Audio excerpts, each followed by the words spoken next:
All right, welcome back. This is part two. Part two of creating your own radio advertisement. And through this, obviously, we are studying verbal communication. This is the unit that moves on from non-verbal communication, where we really break these two main parts of communication apart and really have a look at how we use our language, use our words, use our voice, use the pitch of our voice to really change the way that we are making meaning with what we are saying. So there's a lot of fun things to do in this section. And I really, truly want you to have fun. There's a lot of characterization work. And within this, you're going to learn how to do some verbal characterization work. And I want you to think very much of any animated film that you've ever watched. There's all the Pixar films, there's the Disney films. And think about how they've animated each voice. Particularly, I think that any animal voices that they've kind of developed, like a happy dog will be like, "Oh, I'm so happy, where's the bowl?" Or an angry cat. This is what you're giving me for food. That kind of stuff. It's almost like we have stereotypes of if animals could speak, how they would speak and what they might say. So it's really interesting to start there and look at how do we actually bring characters to life through our verbal skills. So obviously we've just learned how our voice actually works, and now we're going to have some fun with making it work.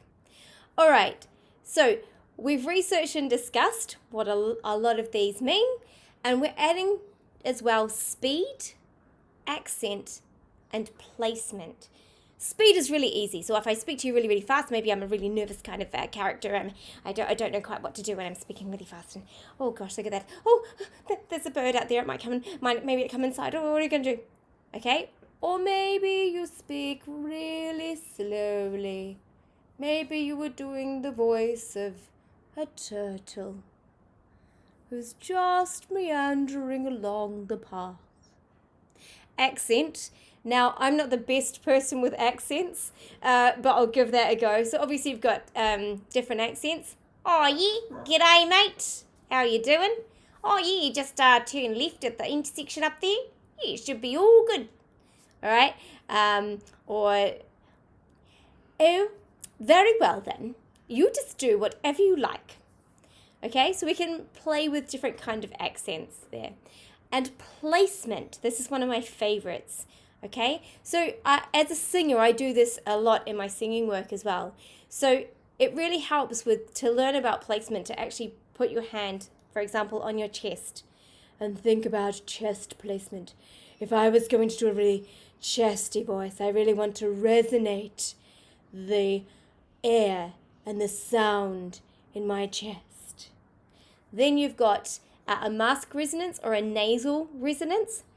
And if you think perfectly of someone like Janice on Friends, for those of you who've ever watched Friends. But anyway, a really, really pure and hardcore kind of nasal sound is where all the energy and all the resonance is in this section here.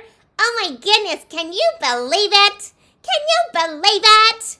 Okay, that's the voice or the kind of placement that you will hear above every other voice if you go to a crowded place such as an airport. And that's the voice that you will hear above all others. And then, of course, you've got high voice. We are speaking up there and really trying to resonate in your head. Right, very Mary Poppins. Okay, so you can play with resonances. Play with your placement, your chest resonance, your mask or your nasal resonance, and your head placement, head resonance. Okay, so really play with them and have fun doing it. Okay, so to make our voices different than normal, I want you to discuss and give an example. Obviously, if you are learning online or learning at home, you're not going to do this in a group, but please feel free to chat about it among the people that are around you. How do we use characterization to change our voices? And by that I mean if you're a mum character, or if you're a child character, or if you're a dog, or if you're an elephant, how would you decide how that person talked, and how would that characterization change how you use your voice and how you would use it differently than your normal speaking voice? Accents, we've just gone over that, and please feel free to use any accent. The only thing is that we need to be mindful that we don't want to be offensive when using different accents. Pitch, all right, so you could be high pitch, low pitch, high pitch, low pitch.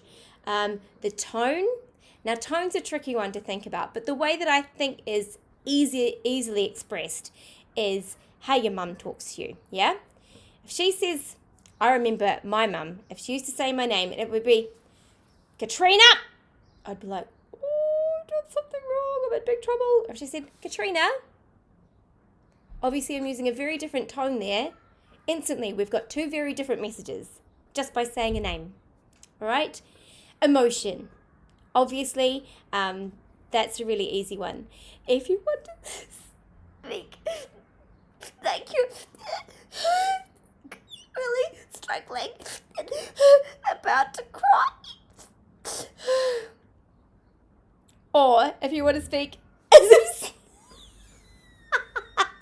something is absolutely hilarious. Okay, so you can use emotion to really mix things up. And these are things that I really want you to play with when you're making your first audio recordings, to really explore the limitations of your voice. Okay? I really want you to explore. Now, what I don't want you to do is do too much of this all at once, where you get vocal fatigue or vocal tiredness. Because remember, your vocal cords are muscle. So in the same way as if you've ever done a workout and you're suddenly using a different muscle that you haven't used for a while, and then you wake up the next morning, you're like, oh, that's really sore. Okay, so we have to respect our muscles and look after them. Now, there will be in a separate video, and I would encourage you to do this, there's going to be in a separate video a vocal warm-up that I really, really want you to do and explore as well before you try any of this at home. Okay, so these are our lines of dialogue to experiment with. Obviously, this is given to you as well in your journal, your handbook. So I want you to take one of these and really give it a go. So for example, I'm the king of the world. Now, the classic one that we know is from Titanic. I'm the king of the world, okay? We could do this so many different ways, like, I'm the king of the world? Or, I'm the king of the world. Okay, I'm not going to do too much because I know that you can really experiment with these. So your task for this section is to choose 2 or 3 of these, and I want you to say them as many different ways as you can, using all of those things that we've just learnt, different characterization, accents, pitch, tone, volume, emotion, and speed. And I really want you to play with 2 or 3 of these, and I need you to record them, and that will form part of your assessment. Well done, everybody.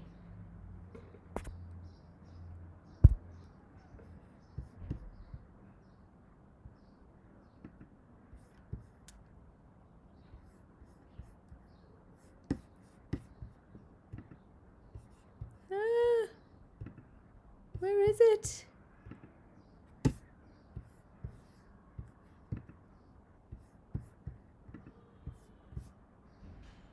I know it's still filming. Here it is. Okay.